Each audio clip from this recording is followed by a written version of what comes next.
Barrage de Ligue des Champions en approche, occasion parfaite de tenter un prono sur Unibet, 100 € remboursés sur votre premier pari grâce au lien en description, conditions pour jouer en bas de l'écran. Le main chez lui. Il va se retourner.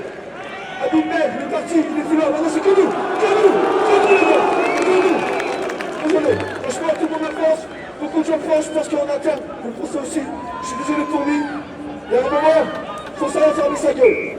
Équipe, j'espère que vous allez bien aujourd'hui. Nouveau actu foot, le désaveu terrible. 4 jours après avoir quitté la Bretagne, Abibey a vu Rennes battre Paris avec la manière, en plus d'être pris à partie par certains supporters rennais. Entre la banderole hostile avant le coup d'envoi et le message cinglant du Roison Celtic Cup à l'issue du match. D'ailleurs, il serait de plus en plus proche de Marseille. Les médias français rapportent que Benassia a fait de l'ancien consultant Canal+ le favori pour succéder à De Zerbi sur le banc marseillais. En parlant de De Zerbi, l'entraîneur italien était pressenti à Tottenham, mais il s'est retiré des discussions en voyant les Spurs ne lui proposer qu'un poste à court terme pour de l'intérim. Le club anglais vient d'introniser un autre ancien coach de l'OM en la personne d'Igor Tudor.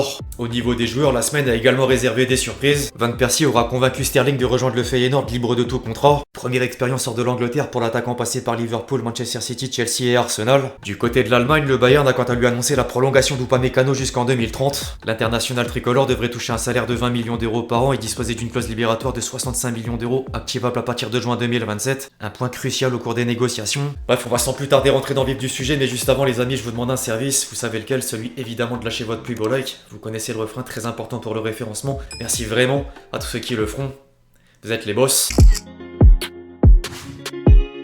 Leipzig est peut-être le club allemand le plus détesté, mais difficile d'être critique envers un aspect en particulier. La formation Red Bull a toujours porté des maillots iconiques au fil des saisons et le dernier va d'autant plus confirmer la règle. Puma vient de sortir une édition spéciale aux éléments bleus sur fond noir avec la particularité d'avoir les logos et flocages brillants ou fluorescents dans l'obscurité. Un visuel rare déjà validé sur les réseaux sociaux. A noter qu'il sera inauguré dans le choc contre Dortmund le 21 février prochain. C'est un 10 sur 10. Après avoir enchaîné 4 défaites, Rennes fait un sursaut d'orgueil. En attendant l'arrivée de Francaise, l'entraîneur intérimaire Sébastien Tambouré a remobilisé le vestiaire rennais pour décrocher une victoire capitale devant Paris. 8ème succès du club breton face au PSG sous QSI est désormais une occasion pour Lens de reprendre la tête de la Ligue 1 ce soir. Les Parisiens ont montré des failles en étant frustrés par Brice Samba, auteur d'arrêt décisif, mais également maladroit dans la finition et parfois trop individualiste. D'ailleurs, Dembélé a lâché un gros coup de gueule sur certains coéquipiers sans pour autant citer qui que ce soit. On est très mal rentré dans le match. Après, je pense que Rennes a fait un très bon match. On doit mettre plus d'envie et surtout jouer pour le Paris Saint-Germain pour pouvoir gagner des matchs parce que si on joue tout seul sur le terrain, ça va pas aller, on va pas gagner les titres qu'on veut. La saison dernière, on a mis le club le fanion devant avant de penser à soi-même. Je pense qu'on doit retrouver ça, surtout sur ces matchs-là. On sait qu'on est sur la deuxième partie de saison, c'est le Paris Saint-Germain qui doit être en premier, pas les individualités. On doit jouer pour le club d'abord au lieu de penser à soi-même. Je pense aussi que Rennes a fait un très bon match, ils ont été revanchards et méritent leur victoire. De retour à Rennes, il était d'abord dans un contexte positif. Le Stade Rennais a honoré le Ballon d'Or formé au club breton avant l'éclosion en équipe première et le transfert à Dortmund.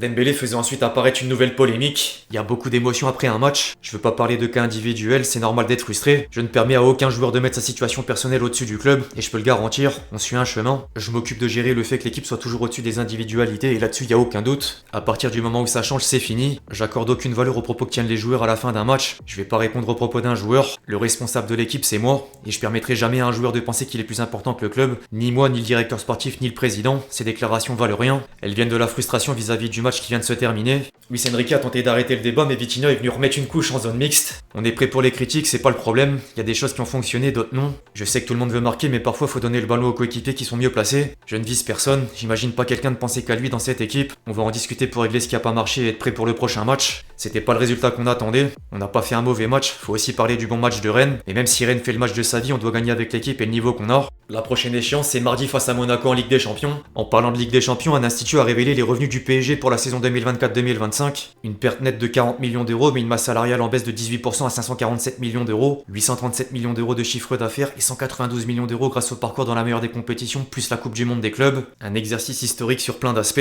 Pour revenir au terrain, la semaine était aussi particulière chez d'autres cadres européens. En Angleterre, Arsenal a buté sur Brentford, du coup Manchester City n'a plus que 4 points de retard sur le leader de Premier League. Du côté de l'Espagne, le Barça vient de subir une défaite historique lors de la première manche des demi-finales de Coupe du Roi. Les Blaugrana ont perdu 4-0 sur la pelouse de l'Atlético Madrid, dont 4 buts en première mi-temps. Un scénario plus connu depuis 1953 et le score le plus large concédé par Hansi Flick. L'entraîneur allemand a tellement du mal à digérer la prestation du club catalan qu'il aurait prononcé un discours à charge envers les joueurs à l'entraînement en disant avoir vu un collectif sans esprit ni intensité et une image indigne d'un effectif à l'ambition de gagner des titres. Par contre, Hansi Flick a également contesté l'arbitrage suite à un problème technique du système semi-automatique au moment d'annuler un but de Koubarsi pour hors-jeu.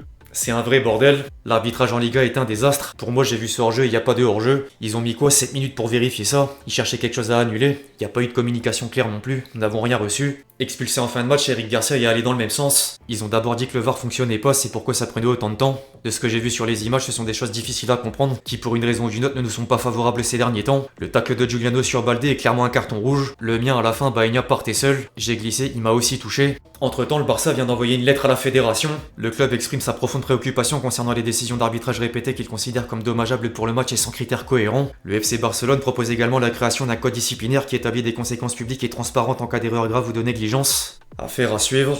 Maintenant, c'est objectif remontada au match retour. Il reste 90 minutes, nous jouons à domicile avec nos supporters au Camp Nou, avec l'équipe que nous avons, les joueurs que nous allons récupérer. Je doute pas que nous pouvons renverser la situation. C'est des paroles, mais place aux actes. Les Blaugrana seront obligés de réaliser un exploit contre la banda Griezmann, toujours au niveau et même complimenté au sein de la presse espagnole. Un régal pour les yeux, une intelligence footballistique hors pair, une véritable leçon de football. Au passage, le champion du monde 2018 est passé sur DAZN France en étant interrogé par un certain Umtiti avant de lui donner un maillot dédicacé. Champion du monde grâce à toi. Bon, en parallèle, Lamine Yamal a quand même réussi une bonne performance individuelle. Le plus d'occasions créées, de dribbles réussis et de duels gagnés. Par contre, c'est 0 but et passes décisives dans les grands matchs depuis le début de saison. PSG, Chelsea, Real Madrid et désormais Atlético Madrid. Derrière, l'autre facteur, c'est les absences de Rafinha et Pedri. Le pourcentage de victoire du Barça est 30% plus élevé avec l'attaquant brésilien. Au rayon international, la finale de la CAN fait encore scandale. Le président du comité des arbitres, Olivier Safari, a révélé que durant le COMEX de la CAF, plusieurs membres ont proposé de démettre le comité des arbitres en raison d'erreurs catastrophiques et problèmes organisationnels et techniques. Chaque joueur sénégalais aurait dû recevoir un avertissement dès leur retour sur le terrain. Si ça avait été moi, je les aurais tous expulsés immédiatement. Il a même reconnu qu'il connaissait pas la majorité des arbitres ayant participé à la compétition, de quoi ajouter d'autant plus de soupçons. En Europe, tout est fixé concernant la prochaine Ligue des Nations. L'équipe de France a écopé du groupe de la mort avec l'Italie, la Belgique et la Turquie. Les Bleus vont démarrer la compétition à partir de septembre 2026. Deschamps ne sera déjà plus sélectionneur. D'ailleurs, un journaliste lui a demandé si vous étiez votre successeur, est-ce que vous vous inquiéterez de ce groupe? Faudra lui demander. Il ressemble un peu à celui qu'on a déjà eu l'an dernier. On avait déjà l'Italie et la Belgique. Là, il y a la Turquie qui remplace Israël. De toute façon, dans cette compétition, vous avez les meilleures nations en Ligue A. Après qu'il y ait des différences dans les équipes du pot 2, 3, 4, ça dépend des sensibilités de chacun, mais ça laisse toujours la possibilité d'avoir de belles affiches. On a eu le bonheur de la gagner en 2021 et quand vous voyez le Portugal l'an dernier, la joie que ça peut procurer. Et puis pour vous, les médias aussi, plutôt que des matchs amicaux en carton, c'est pas plus mal. Il y a le public qui suit, donc c'est une bonne chose. Même si l'Euro et la Coupe du Monde seront toujours au-dessus, c'est une belle compétition. Au passage, le père de Mbappé a mis du respect sur lui en étant interrogé à propos de Zidane. Je ne sais pas s'il est le candidat idéal, mais ce serait une très bonne chose. Il sera très difficile de succéder à Deschamps. Aujourd'hui, on lui trouvera beaucoup de défauts, mais une fois qu'il sera parti, on découvrira ses nombreuses qualités. Et si c'est Zidane, nous serons tous ravis. Enfant, Kylian était joyeux et bruyant. Quand cet homme a ouvert la porte, paf, il lui fit signe de se taire et devint complètement muet. Depuis ce jour, je le vois différemment. C'est vraiment quelqu'un de formidable. Pour revenir sur Deschamps, c'est déjà en pleine préparation Coupe du Monde. On a encore pas mal de choses à voir, mais tout se passe bien. On a fait un séminaire studieux, on a revu un peu tous les domaines pour anticiper et faire attention aux moindres détails, avec des données un peu plus précises, même s'il manque encore une donnée importante, le deuxième adversaire, mais on avance. Le sélectionneur de l'équipe de France était également mis sur le cas Lucas Chevalier. Au mois d'octobre, beaucoup disaient que Chevalier allait peut-être prendre la place de Mac Maignan, donc ça va vite dans le foot. D'ici mars, il peut se passer beaucoup de choses. Les gardiens, comme certains joueurs de champ, peuvent avoir une période où ils sont moins bien, moins joués, même si le poste de gardien est un poste spécifique. Ne me posez pas la question si Lucas joue pas. On verra en temps et en heure, je vous laisse le débat. Il y aura une réflexion approfondie car c'est un poste particulier. Évidemment que jouer c'est important. Jean Butez et Robin Risser, je vais pas dire que tout le monde a sa chance, ce sont des bons gardiens, on les suit.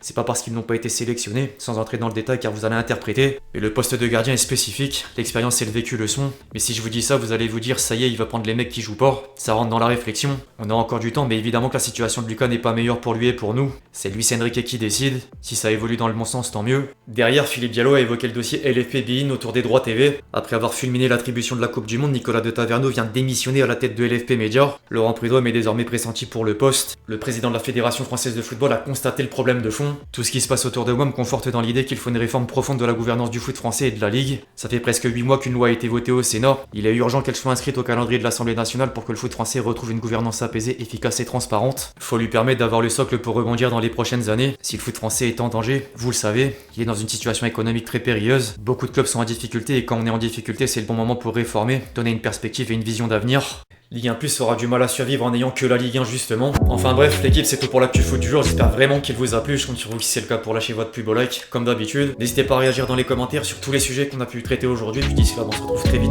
sur la chaîne pour de nouvelles vidéos, c'était Lexti. Ciao ciao.